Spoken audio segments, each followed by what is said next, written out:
সবাইকে পয়লা বৈশাখের অনেক অনেক শুভেচ্ছা। নববর্ষ মানেই একটা অন্যরকম সকাল। আজ সকালটা শুরু করলাম পুজো দিয়ে। একটু ফুল, চন্দন আর নিজের মতো করে সাজিয়ে নিয়েছি ঠাকুর ঘরটা।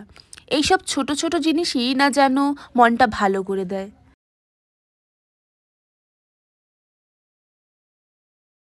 নববর্ষের দিন মানেই তো একটা নতুন শুরু, নতুন আশা, নতুন উদ্দীপনা।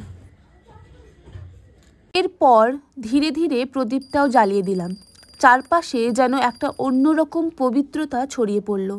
এইসব ছোট ছোট মুহূর্তই তো আমাদের নতুন বছরের শুরুটা স্মরণীয় করে তোলে।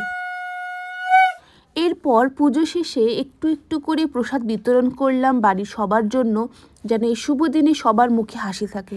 তারপর এবার তেমন কিছু নেওয়া হয়নি, তাই জন্য জন্মদিনের জামাটি নতুন জামা হিসেবে পরে একটু নিজেকে গুছিয়ে নিয়েছি।